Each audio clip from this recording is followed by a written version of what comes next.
Buenas tardes, mi nombre es Lenin Santana García para la materia de pensamiento político moderno. En el tema de socialismo científico y socialismo utópico, pues bueno, debemos comenzar aclarando el punto partidario de los términos para concebir una mejor y más clara interpretación de lo que esas dos pues subcorrientes son y los puntos básicos en los que toman diferentes direcciones. Comenzando por el socialismo utópico, pues obviamente nace antes que el científico, conoce los problemas de la sociedad capitalista, analiza las estructuras socioeconómicas y hasta políticas y refleja la identidad de una sociedad humana, pero más que humana, sobre todo igualitaria, equitativa. El problema es que imaginaria. En pocas palabras, el socialismo utópico tiene un punto de partida y tiene un punto de llegada. El problema es que no marca un camino de cómo pasar del punto A al punto B. Entonces, esto hace que sea pues el pequeño gran detalle, esa faltante metodología para llevar a cabo dicha metamorfosis social, si así se le puede llamar.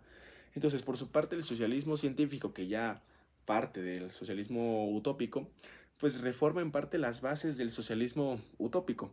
No no, no, no parte otro camino, parte del mismo camino. Solamente reestructura lo que a su parecer no es lo mejor, pero sigue tomando lo que cree fructífero, conveniente. Entonces, también expande este panorama visual para tener una mayor, una mejor y un más efectivo alcance. Entonces, también fomenta la razón antes que la pasión y contempla el análisis crítico a la sociedad y a la economía, dejando de lado estas idealidades de lo que debe, de lo que debería ser y entender qué es, lo que hay.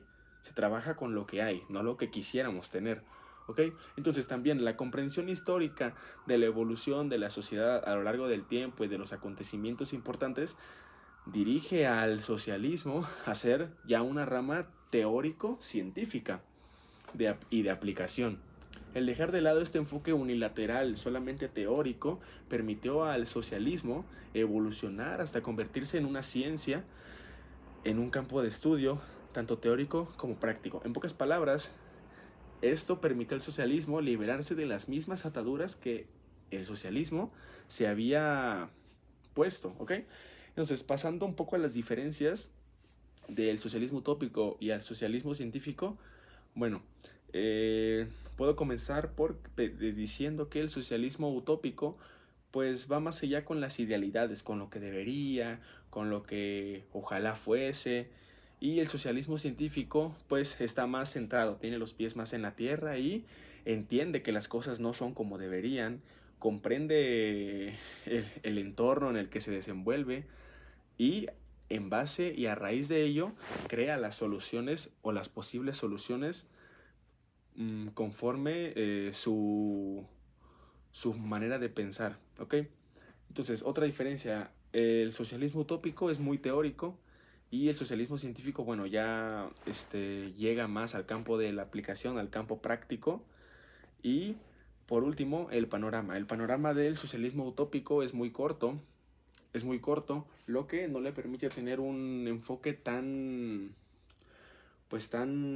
que abarque tanto como sí lo hace el enfoque del socialismo científico al ya contemplar demás factores que en realidad sí son inherentes al estudio, pero que el socialismo utópico, bueno, se quedaba corto y no tenía ese alcance. Entonces esto permite al socialismo científico tener un mayor alcance y por ende, bueno, englobar más cuestiones y tener mejores resultados. Entonces, fuera de diferencias, creo que se puede entender al escuchar estas cuestiones que no me gustaría llamarles tanto diferencias, sino complemento. Pienso más que el socialismo científico no es una diferencia al socialismo utópico, sino que es un complemento al socialismo utópico y bueno, en base al socialismo utópico nace este más fuerte y no es diferente, es solamente mejor, tal pues se podría decir. Entonces, Karl Marx, en el punto en el que va a nacer el socialismo científico, porque este sujeto es el que es ¿cómo se llama? El pionero. Entonces, Karl Marx estaba consciente de esta incompleta idea de lo que verdaderamente era el socialismo y fue quien dio el giro complementario para contemplar ya situaciones más prácticas con su posible respectiva solución, pasando por métodos científicos que hacían frente a la muy poderosa ya en ese entonces estructura capitalista. A continuación también trataré de exponer muy superficialmente los pasos o el ciclo por el que se pasa para dar pie a estas ideas socialistas, intentando tener un enfoque tanto teórico pero también práctico. Entonces, debemos comenzar por donde comienza pues todo este problema, donde esas disonancias del socialismo y el capitalismo, ¿dónde comienza? En la producción. La producción debemos entender que no tiene que ser solamente material. La producción no es solo lo que se ve, no es solo lo que se toca, no es solo lo que se palpa, lo que se huele, no es lo material. Tenemos que entender que también hay producción intelectual, la que no se ve, pero se siente y se sabe que está ahí. Entonces, básicamente, la metodología que se utiliza para ambas es la misma en primera instancia. Se convence primero pues al receptor de que, bueno, quizá no es necesario, pero te vendría bien este producto, o sí es necesario, y de una u otra manera, persuadir al consumidor de hacer suyo, hacer de la compra de dicho producto, bueno, este hábito para crear estas cadenas de suministro en las que se crean lazos de interdependencia, tanto que el consumidor depende del productor, pero el productor depende del consumidor, pero a la vez el productor depende de quien da las materias primas, pero depende de quienes hacen la mano de obra y demás. Entonces se crea una relación de interdependencia entre varios puntos y ¿esto en qué desencadena en primera instancia? Bueno, esto provoca en primera instancia que se deje de lado, no se ve lo que estoy haciendo, pero se deje de lado al mercado local, que se deje de lado a quienes suministraban dicha oferta en una primera instancia, destruyendo y tratando de borrar esas raíces hasta culturales de cada sitio, inyectando donde se pueda la esencia de quienes están implantando estas cadenas de suministro. Entonces, dicha producción a gran escala, a escalas grandes, como da pie a la globalización. ¿Esto que genera? Que cada vez se requieran más materias primas, pero esto hay que buscarlo al menor precio posible para pagarlas lo más barato posible, esas materias primas, y esa es una. Pero las materias primas ni se producen, ni se trabajan, ni se procesan solas. ¿Qué se necesita? Mano de obra barata se debe tener, una mano de obra directamente proporcional a la demanda de dicho mercado, pero que no sea tan costosa para no perder dicho porcentaje de plusvalías. Y bueno, ¿para qué no se va a perder dicho porcentaje de plusvalías? Bueno, el hecho de que tenemos aquí al dueño de los medios de producción y tenemos aquí al trabajador, al que trabaja en esa producción. Entonces, posiblemente yo no esté obteniendo este 10% de plusvalías, pero el hecho de que yo no tenga este 10% y te lo dé a ti, la diferencia sería de un 20%, porque yo no estoy sumando 10. Y además de que yo no estoy sumando 10, tú estás sumando 10. ¿Esto qué genera? Que decremente ese umbral de diferencia entre clases sociales, que meramente es el fundamento de toda esta pelea, de toda esta lucha, mejor dicho, no una pelea, de toda esta lucha, porque viene siendo una lucha de clases. Entonces, es lo que genera ese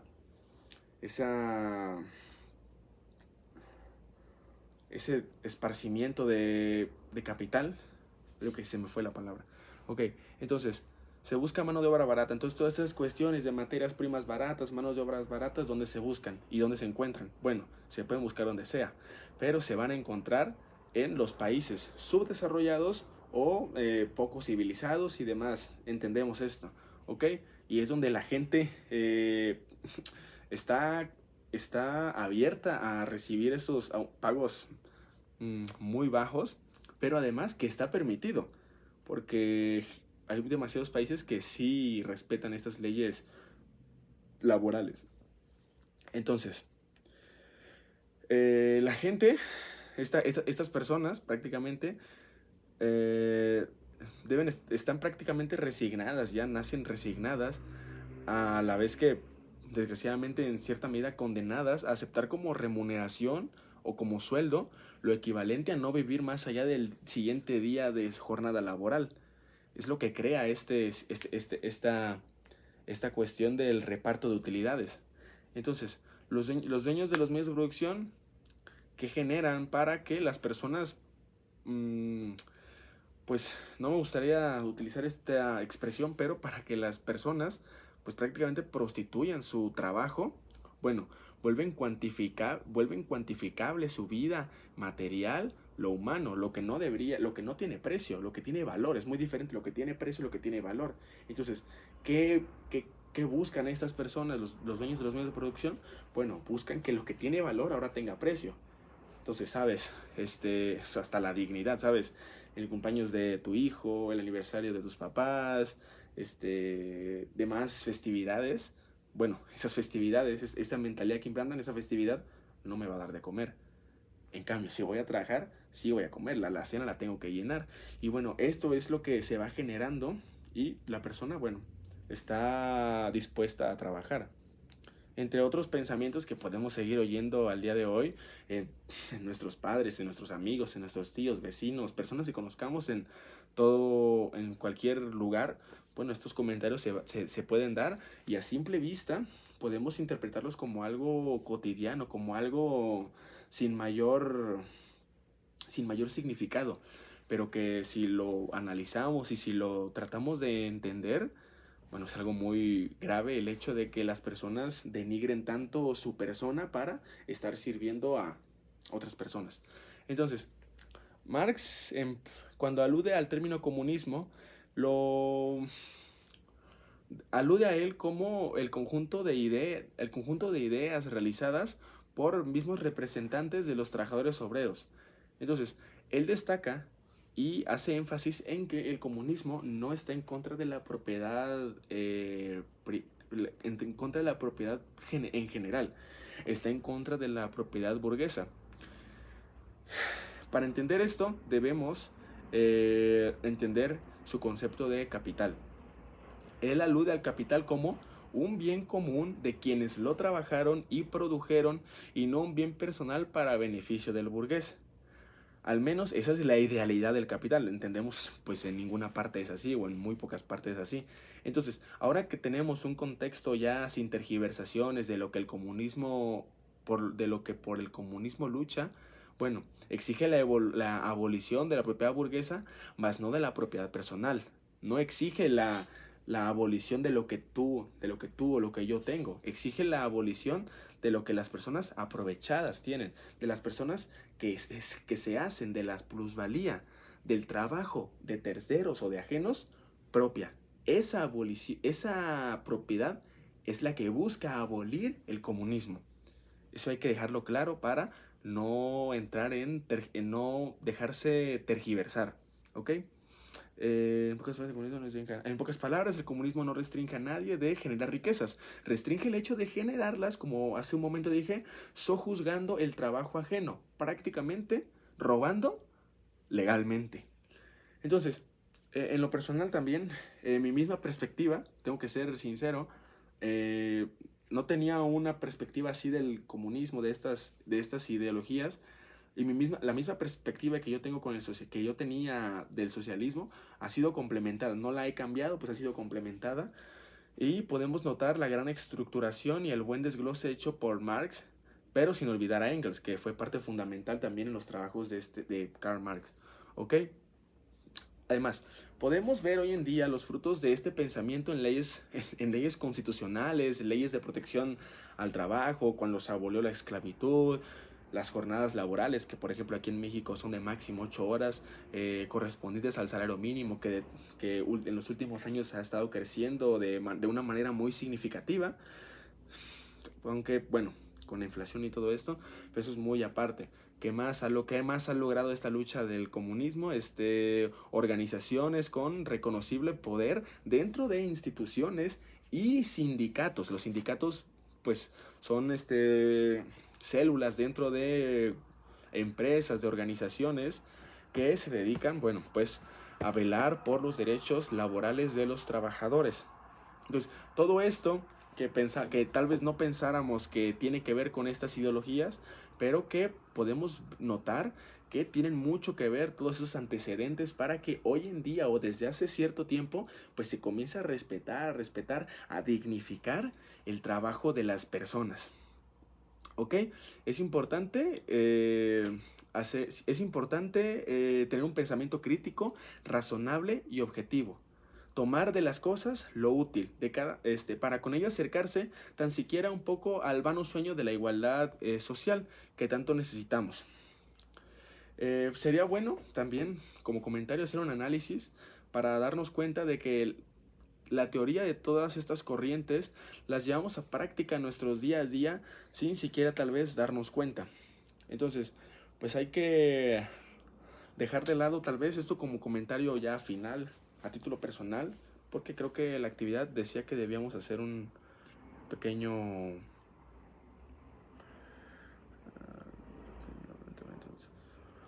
un pequeño pequeña